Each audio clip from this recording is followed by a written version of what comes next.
भारतीय जनता पार्टीचा।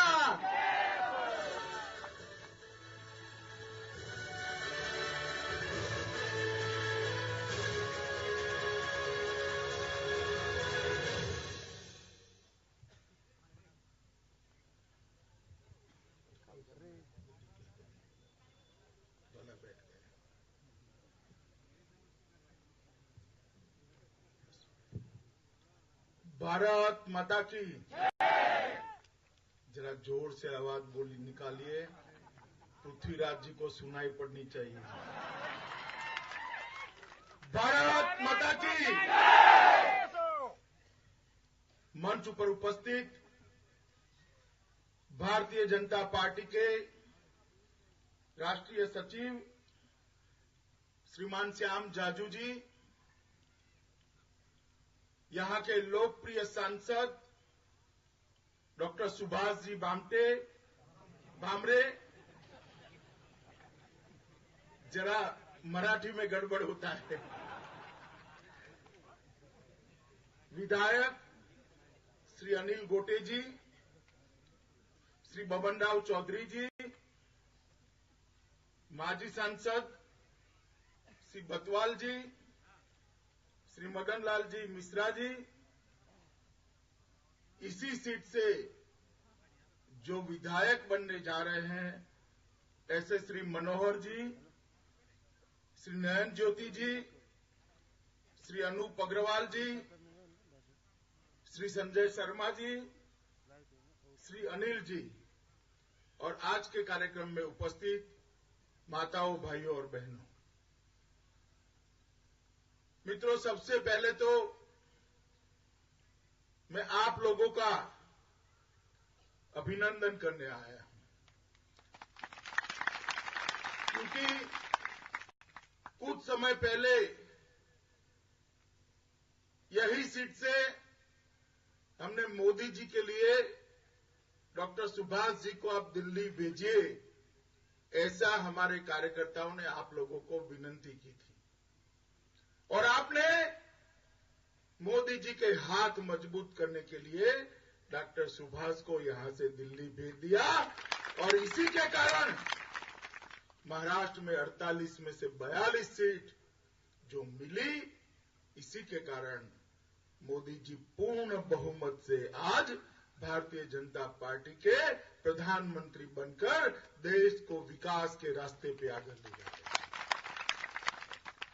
पूरे महाराष्ट्र की जनता भारतीय जनता पार्टी में विश्वास व्यक्त कर ये फैसला लिया था और आज जब 15 अक्टूबर को लोकसभा के चुनाव के बाद महाराष्ट्र विधानसभा के चुनाव होने हैं, उस वक्त उसी तरह का दृश्य मैं महाराष्ट्र में देख रहा हूं। महाराष्ट्र में मेरी 22वीं सभा है। मोदी जी की अनेक सभाएं आपने टीवी पर देखी होगी। एक प्रचंड लहर भारतीय जनता पार्टी की महाराष्ट्र के जनता के अंदर दिखाई पड़ती है और परिवर्तन के लिए भारतीय जनता पार्टी के सभी कार्यकर्ताओं के लिए ये चुनाव बड़ा महत्वपूर्ण चुनाव है, क्योंकि कई सालों के बाद, 25 सालों के बाद भारतीय जनता पार्टी 288 में से 288 सीटों पर चुनाव लड़कर पूर्ण बहुमत के लिए जनता के सामने उपस्थित है। मित्रों, 15 साल से यहां पर एनसीपी और कांग्रेस की सत्ता है और 10 साल से देश में एनसीपी और कांग्रेस की सरकार। 15 साल से पंचायत से पार्लियामेंट तक की पूरी शासन व्यवस्था महाराष्ट्र की जनता ने एनसीपी और कांग्रेस के सामने दे दी, उनके हाथ में दे दी, उनके नेताओं को सुपुर्द कर दी थी। क्या हुआ 15 साल में? यही महाराष्ट्र मित्रों जो आजादी के बाद के जमाने में देश का नेतृत्व करता था। जब महाराष्ट्र राज्य की रचना हुई, हमारा गुजरात पास में ही है, हम लोग महाराज से बहुत सीखते थे। महाराज से कोई नई चीज होती थी तो उसकी गुजरात में नकल होती थी। साकर कारखाने, कोऑपरेटिव साकर कारखाने डालने की शुरुआत कहां हुई देश में? सबसे पहले कोऑपरेटिव साकर कारखाने महाराष्ट्र के अंदर डाले गए। कोऑपरेटिव मूवमेंट, चाहे वो कोऑपरेटिव बैंक हो, नागरिक बैंक हो, पैक्स हो या डेयरी हो, महाराष्ट्र ने पूरे देश की कोऑपरेटिव मूवमेंट का नेतृत्व किया था। इरिगेशन की शुरुआत दो ही प्रांतों में सबसे पहले हुई, पंजाब और महाराष्ट्र। इरिगेशन की शुरुआत ये दो प्रांतों ने करी और पूरे देश को एक रास्ता दिखाया कि अगर इरिगेशन करते हैं तो कृषि के भरोसे से भी संपत्ति अर्जित की जा सकती है। यहां का किसान प्रगतिशील किसान था। सबसे ज्यादा अगर कृषि पैदावार होती थी, सबसे ज्यादा कृषि विकास दर होता था, तो सालों सालों तक महाराष्ट्र और पंजाब का उसमें पहला नंबर रहता था। औद्योगिक उत्पादन की बात करिए, औद्योगिक इन्वेस्टमेंट की बात करिए, तो करीब करीब 90 के दशक तक पहला नंबर कोई देखता नहीं था। कोई नहीं देखता था पहला नंबर कि देश में पहला नंबर औद्योगिक इन्वेस्टमेंट में कौन सा है, क्योंकि पहला नंबर तय था। पहला नंबर हमेशा से महाराष्ट्र का होता था। महाराष्ट्र देश में सबसे ज्यादा औद्योगिक इन्वेस्टमेंट लाने वाला राज्य होता था। रोजगारी के मामले में भी महाराष्ट्र सबसे पहले हुआ करता था। पढ़ाई लिखाई, संस्कृति, संस्कार, सब मामले में महाराष्ट्र सबसे आगे था। और ये आज की बात नहीं है दोस्तों, शिवाजी महाराज के जमाने से देश को दिशा दिखाने का काम ये महाराष्ट्र राज्य ने किया। अंबेडकर जी हो, ज्योतिबा फुले हो, साहू जी महाराज हो, तिलक महाराज हो या शिवाजी महाराज स्वयं हो, देश के अंदर नया रास्ता दिखाने का काम हमेशा महाराष्ट्र ने किया। 15 साल तक ये एनसीपी और कांग्रेस की सरकार यहां पर रही है, 15 साल तक। और आज क्या हुआ? हर साल करीब करीब 3700 किसान इस गौरवमय महाराष्ट्र प्रदेश के अंदर आत्महत्या कर रहे हैं। 3700 किसान। जिस राज्य से देश का कृषि मंत्री 10 साल तक शासन करे, उस राज्य का किसान अगर आत्महत्या करता है तो आप मन में कोई संशय नहीं रखिएगा कि कृषि मंत्री ने किसानों के लिए काम नहीं किया, अपने चेले चपाटों के लिए काम किया है, वरना किसान आत्महत्या नहीं करता। इरिगेशन के मामले में भी महाराष्ट्र पिछड़ गया। धुए जैसे जिले में अकाल पे अकाल पे अकाल। मेरे हिसाब से 4 साल से यहां अकाल है, 4 साल से। पृथ्वीराज जी भी कहते थे कि 4 साल से अकाल है, उसमें हम क्या कर सकते हैं, ये तो कुदरत की देन है, बारिश आए ना आए। मैं आपको एक बात कहना चाहता हूं। हमारे यहां कलापी करके एक बहुत बड़े कवि हुआ करते थे और कलापी बड़े राजा भी थे। वो एक बार घूमने के लिए निकले और कलापी को प्यास लग गई। एक माई का गन्ने का खेत था और बहुत बढ़िया गन्ना लहलहाता था। तो उसने कहा, माई पानी मिलेगा? तो माई ने कहा, बेटा पानी क्या पीना है, ये तो कलापी का राज है, गन्ने का रस पी तू। और उन्होंने गन्ना लेकर उसको काटा तो अंदर से रस की धारा बह पड़ी। कलापी ने गन्ने का रस पिया। कलापी के मन में विचार आया कि मेरे प्रदेश का किसान कितना समृद्ध है, गन्ना काटते ही अंदर से रस निकल पड़ता है। इसके मन में एक पाप विचार आया और बाद में उसने कहा, माई और प्यास लगी है, और गन्ना दिला और रस पिला। तो माई ने दूसरा गन्ना लिया और उसको काटा रस नहीं निकला। कलापी ने कहा कि मैं क्या हो गया? उसने कहा जरूर राजा के नजर में खोट है, वरना रस जरूर निकलता। ये बारिश भी इसलिए नहीं आती है कि यहाँ पाप बढ़ गया है, भ्रष्टाचार बढ़ गया है, बारिश कहां से आएगी? मित्रों, ईश्वर भी उसका समर्थन करता है जिसका मन साफ होता है। ईश्वर उसका समर्थन करता है जो लोगों की सेवा करता है। ईश्वर उसका समर्थन करता है जिसका जीवन पवित्र होता है। अगर आपके मन में पाप है, आपके कर्तृत्व में पाप है, तो पृथ्वीराज जी बारिश न आना निश्चित है। कृपया आप गद्दी छोड़ दीजिए, बारिश अपने आप आ जाएगी। मित्रों, ये महाराष्ट्र के किसानों की आत्महत्या के बाद क्या हुआ? कांग्रेस के प्रिंस यहां आ गए, 3-4 विमान, 5-6 हेलीकॉप्टर लेकर आ गए और उतरे। विदर्भ में, धुले में, सब जगह पे गए और पैकेज बना दिया। 20,000 करोड़ रुपए का पैकेज, 3 पैकेज बने। पैकेज का अंत क्या हुआ? आप में से किसी को पैकेज का फायदा मिला है क्या? मिला है? पैसा तो आया, दिल्ली से कहां गया? कहां गया पैसा? विधानसभा में जब सवाल उठा तब विपक्ष के भारतीय जनता पार्टी के नेता एकनाथ खड़से ने कहा कि जो गाय भैंस देने थे वो कांग्रेस के मंत्री और विधायक के घर में चले गए। इरिगेशन के लिए 70,000 करोड़ रुपया आवंटित किया था, कहां गया? आपके खेत में पानी पहुंचा क्या? आपके खेत में पानी पहुंचा? कहां गया 70,000 करोड़ रुपया? 70,000 करोड़ रुपया अजीत दादा पवार डकार कर गए और आज तक किसी को मालूम नहीं। उसकी जांच बिठाई। जांच का नाटक करने के बाद में पृथ्वीराज चौहान ने जांच को बंद कर दिया। क्या अधिकार है इन लोगों को महाराष्ट्र का शासन करने का? आप बताइए, मुझे अधिकार है?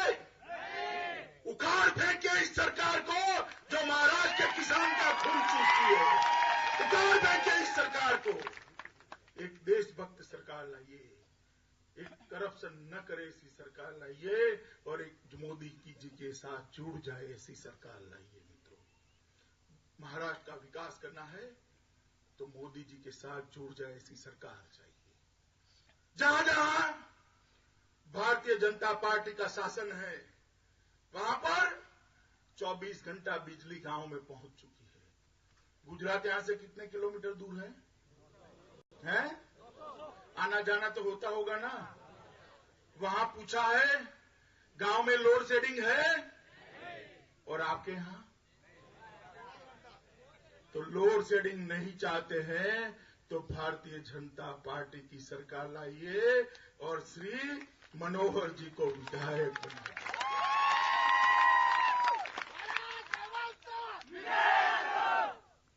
मित्रों, इस सरकार ने 101 से ज्यादा घोटाले किए हैं और 11,88,000 करोड़ रुपया घोटालों में लोगों के खा गए। 11,88,000 करोड़ रुपया कोई छोटी रकम नहीं होती।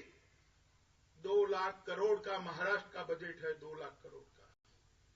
11,88,000 करोड़ में 5 साल तक पूरा महाराष्ट्र का राज्य चल सकता है। महाराष्ट्र का इरिगेशन, महाराष्ट्र की स्वास्थ्य सेवाएं, महाराष्ट्र की शिक्षा सेवाएं, महाराष्ट्र के रोड, रास्ते, गटर, लाइट, ये सब 5 साल तक चल सकता है।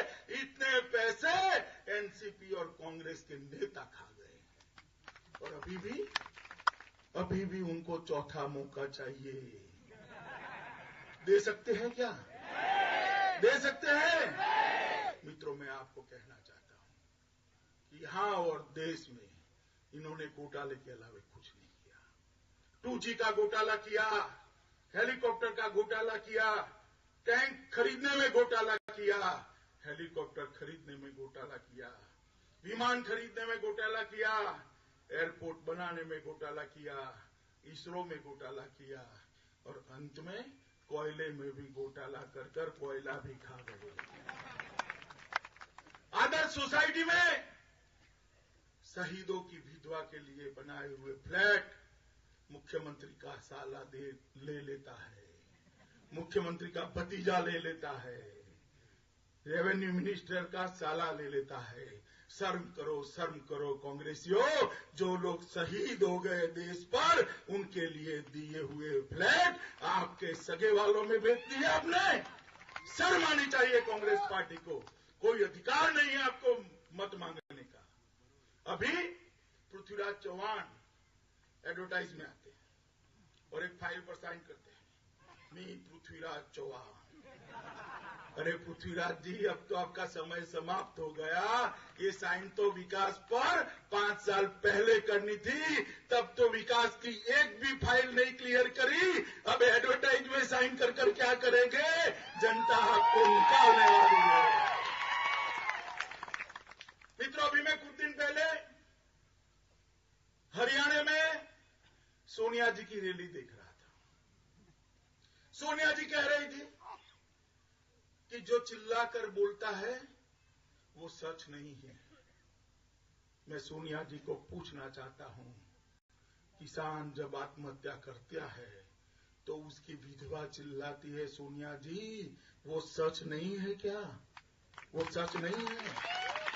एक युवा बेरोजगार होता है तो आक्रोशित होकर चिल्लाता है, आपके कान तक वो चीख नहीं पहुंचती, मगर वो चीख सत्य है सोनिया जी, वो चीख सत्य है। एक महिला पर जब अत्याचार होता है और जब महिला चीखती है तो वो चीख सत्य है सोनिया जी। सत्य सुनने की आदत डाल दीजिए, वरना लोकसभा में तो 44 आए हैं, यहां आगे से एक चौका निकल जाएगा, 4 रह जाएगा। वो पूछती है कि 4 महीने में भारतीय जनता पार्टी की सरकार ने क्या किया? अरे भाई, आप तो 60 साल से शासन कर रहे हो, पहले आप हिसाब दो, 60 साल में आपने देश के लिए क्या किया? ये धुएं के किसानों के घर में आज भी बिजली नहीं पहुंची, 60 साल से आपने क्या किया? फिर भी हम चलो 4 महीने का हिसाब दे देते हैं। मैं बताता हूं शरद राव और सोनिया जी को कि 4 महीने में क्या हुआ। इस 4 महीने में सबसे पहले भारतीय जनता पार्टी ने एक बोलने वाला प्रधानमंत्री देना के काम किया है। हम तो भैया 10 साल से प्रधानमंत्री की आवाज सुनने के लिए तरस गए थे। ये मोहनी बाबा जो थे कुछ बोलते ही नहीं थे। अब मोदी जी की आवाज सुनाई पड़ती है या नहीं सुनाई पड़ती? देश में कश्मीर में बाढ़ आती है, मोदी जी बोलते हैं या नहीं बोलते हैं? कहीं पर कोई अकस्मात होता है, मोदी जी बोलते हैं या नहीं बोलते हैं? और अमेरिका जाते हैं तो मेडिसन स्क्वायर में जाकर दहाड़ते हैं या नहीं दहाड़ते हैं? तो बोलने वाला प्रधानमंत्री देने का काम इस भारतीय जनता पार्टी की सरकार ने किया है। आपको दिखाई नहीं पड़ेगा, 15 अगस्त को ये भारतीय जनता पार्टी का प्रधानमंत्री जब लाल किले की प्राचीर से देश को संबोधित करता है तो सामने बुलेट प्रूफ शीशे की जरूरत नहीं पड़ती। एक 56 इंच की छाती वाला प्रधानमंत्री भारतीय जनता पार्टी। पाकिस्तान आपकी सरकार थी, तब भी गोलीबारी करता था और आज भी गोलीबारी करता है, मगर दोनों में एक फर्क है। कांग्रेसियों को फर्क नहीं दिखाई पड़ेगा क्योंकि उनका चश्मा विदेशी चश्मा है, उनको नहीं दिखाई पड़ेगा। मगर मैं बताता हूं कि क्या फर्क है।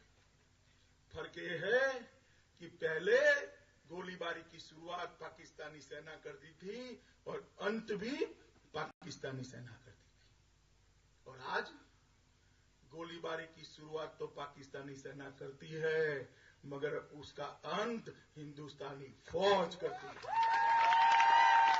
वहां से गोली चलती है तो यहां से गोला चलता है। इतना फर्क है कांग्रेस और भारतीय जनता पार्टी की सरकार।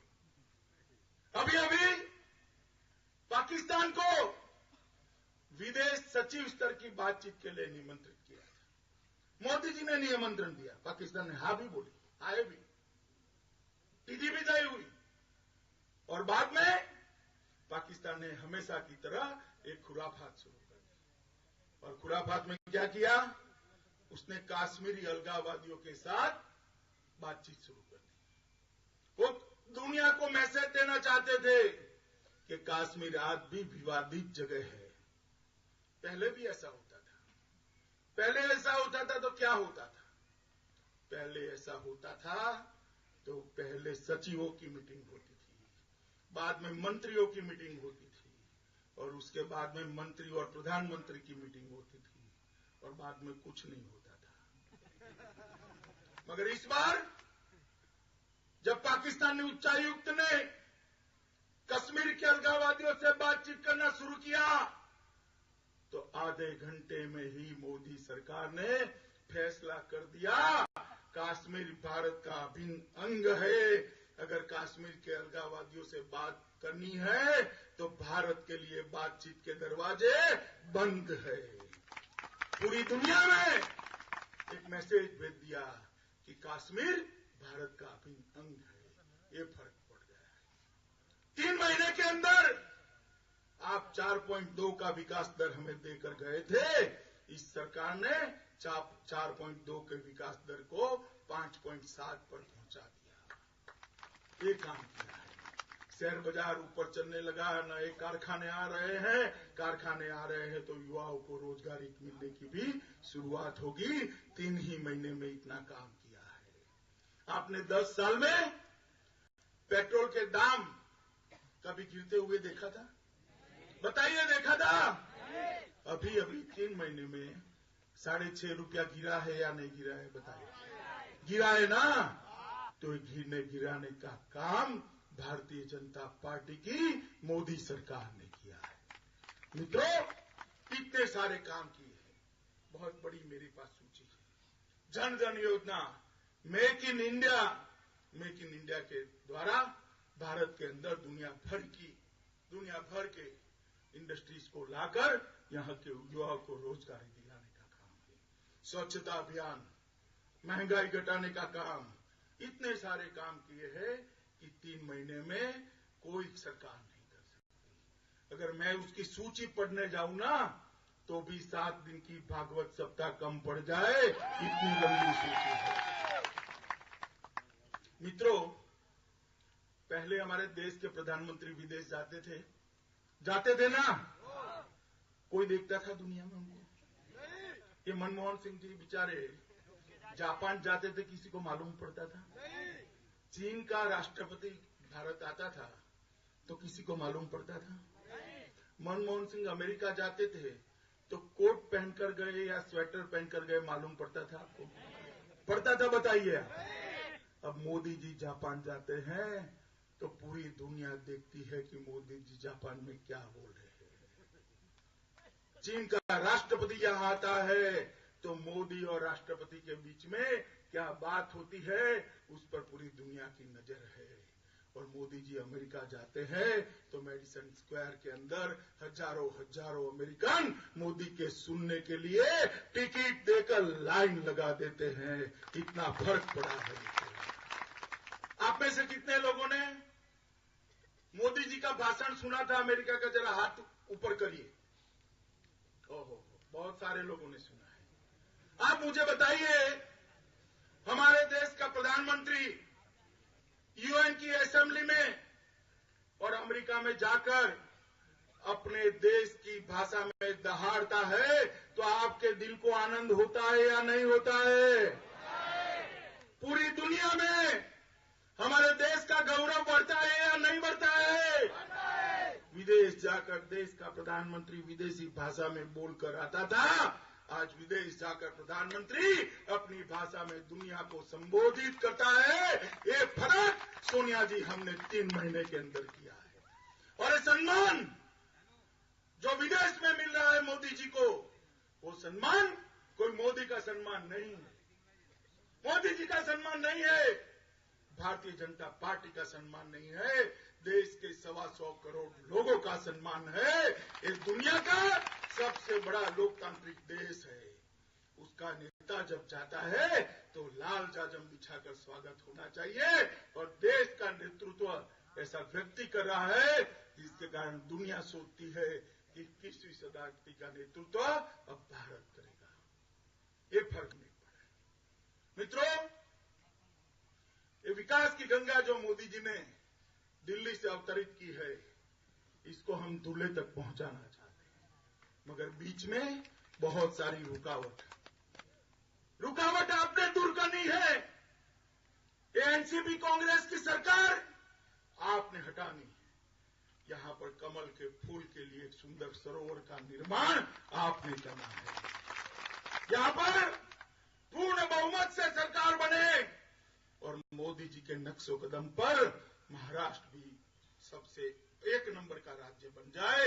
देश में फिर से एक बार महाराष्ट्र देश का नेतृत्व करे, गौरवशाली महाराष्ट्र बने, समृद्ध महाराष्ट्र बने, संस्कारित महाराष्ट्र बने, शिवाजी महाराज के पद चिन्हों पर चलने वाला महाराष्ट्र बने।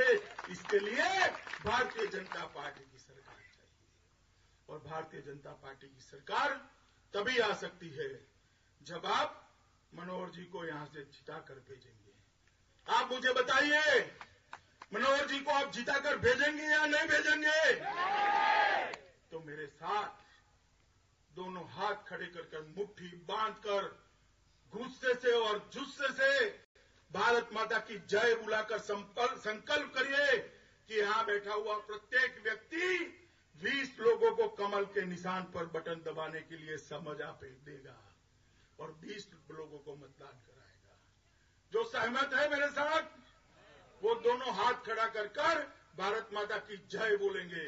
भारत माता की, भारत माता की, भारत माता की, वंदे मातरम। भारतीय जनता पार्टीचा, भारतीय जनता पार्टीचा। या ठिकाणी खाली बस हॅलो ओ काका खाली बस खाली बस प्लीज खाली बस। मैं देश नहीं मिटने दूंगा, मैं देश नहीं मिटने दूंगा, मैं देश नहीं झुकने दूंगा।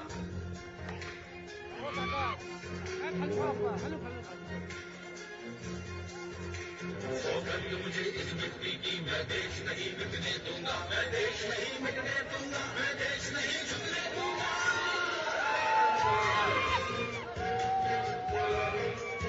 मेरी धरती मुझसे पूछ रही गा, मेरा कर्ज चुका, मुझसे पूछ कब अपना फर्ज निभाऊं। मेरा वचन है भारत मां को, तेरा शीश नहीं झुकने दूंगा। मुझे इस मिट्टी की, मैं देश नहीं मिटने दूंगा, मैं देश नहीं मिटने दूंगा, मैं देश नहीं झुकने दूंगा।